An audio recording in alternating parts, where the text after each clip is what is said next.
আসসালামু আলাইকুম, সবাই কেমন আছেন? আলহামদুলিল্লাহ আমরা সবাই ভালো আছি। তো আজকে একটা ব্লগ নিয়ে আসলাম। অনেক দিন হয়ে আবার ব্লগ দিতে পারি না, আমি ক্যামেরা অন করতে পারি না, কারণ বলেছে আপনাদের সাথে আগে শেয়ার করেছি বাবা অসুস্থ। তো আলহামদুলিল্লাহ এখন একটু ভালো আছে, দিন পরে এসেছে, তো এখন আমার মোটামুটি সুস্থ আছে। তো এই যে দেখেন গাছের বড় বড় গাছের মানে এটা কী বলে, ফলের নাম ভুলে গেছে, যাই হোক এটা এক এক জায়গায় ফল বলে। তো এটা লালটাও খেতে ভালো লাগে, লাল একটা আছে, সাদা একটা খালামুড়ি গাছে সাদা হয়েছে, এটা আমার মিষ্টি নাকি কষ। ভাইয়া একটা গাছ আছে ছোট, বাসা ছোটো কিন্তু এত মিষ্টি। দেখেন সবাই নিয়ে যাচ্ছে, এই জন্য নিয়ে আসছে। কালকে নাকি অনেকে বাসার পিছন থেকে চুরি করে নিয়ে যাচ্ছিল, গাছটা বড় কিন্তু চুরি করে নিয়ে যাচ্ছে, হাত দিয়ে পারা যায়। তো এই জন্য দিয়ে গেছে আজকে, সবাই আমরা একটা করে খেয়েছি, একটু কষ বেশি মিষ্টি না, পোকা হয়ে যায় কয়েকদিন পরে, এটা পোকা হয়ে যায়, একটু বড় হলে পোকা হয়ে যায়।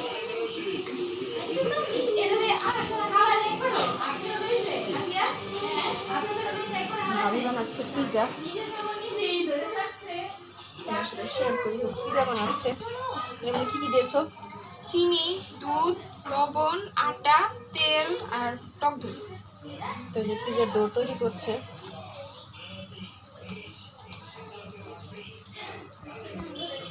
এই যে মাংস কেটে নেওয়া হয়েছে। তো যে আমি ভাবির সাথে একদিন বলেছিলাম দুষ্টুমি করে পিজা খাবো, পিজা বানিয়ে খাবো, তো পিজা বানাচ্ছে, আমি চলে যাবো, ওই জন্য বানাচ্ছে আবার।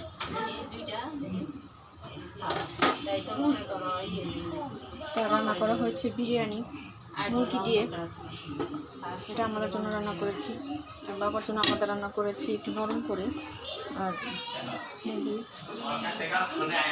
হঠাৎ করে আব্বু বলতেছে যে বিরিয়ানি খাবে বা পোলাও টোলাও খাবে, এখানে রান্না করা হয় না, যে মাছ থেকে রান্না করেছি পাবদা মাছ, যেগুলো রান্না করা হয়েছে রাতের জন্য, সেগুলো এখন রেখে দেওয়া হবে।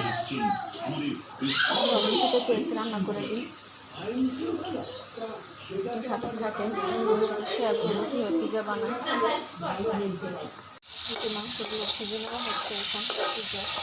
এটা আমি কী কী দেখি, সয়া সস, টমেটো সস, মরিচ, ধনিয়া, জিরা আর গিয়া গরম মশলা গুঁড়া আর লবণ, তেল, পেঁয়াজ।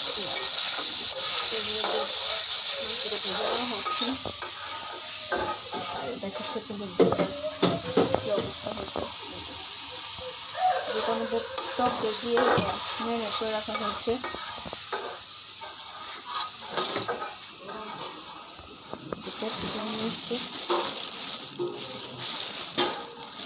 এখন আমরা খাবো, তারপর এটা পিজা বানাবে। তো আজকে একসাথে বানাতে হবে, কালকে সেটা খাওয়াতে পিজা বানাতে আমরা ভাবছি। কী বানাচ্ছ, কী বানাচ্ছ তুমি? তুমি কী বানাচ্ছ?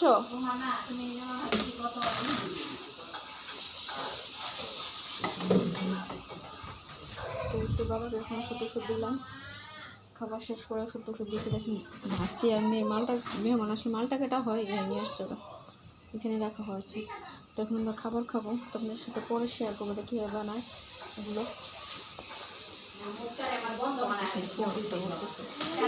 সবাই ভালো থাকবেন, সুন্দর থাকবেন, আমার চ্যানেলটা সাবস্ক্রাইব করবেন, লাইক করবেন, শেয়ার করবেন, সবসময় পাশে থাকবেন। আপনারা আমার পাশে আছেন বলে আজকে আমার চ্যানেলটা একটু ভালোর দিকে যাচ্ছে। সবাই আমার জন্য দোয়া করবেন। আল্লাহ হাফেজ, আল্লাহ হাফেজ দিয়ে দাও তো, আল্লাহ হাফেজ, টাটা দিয়ে দাও, সবাইকে একটা সালাম দিয়ে দাও তো, সালাম দিয়ে দাও, সালাম দিয়ে দাও। এই সবাই আমার হাসতে সবাইকে সালাম দিয়েছে। আল্লাহ হাফেজ দিয়ে দাও, আল্লাহ হাফেজ, আসসালামু আলাইকুম।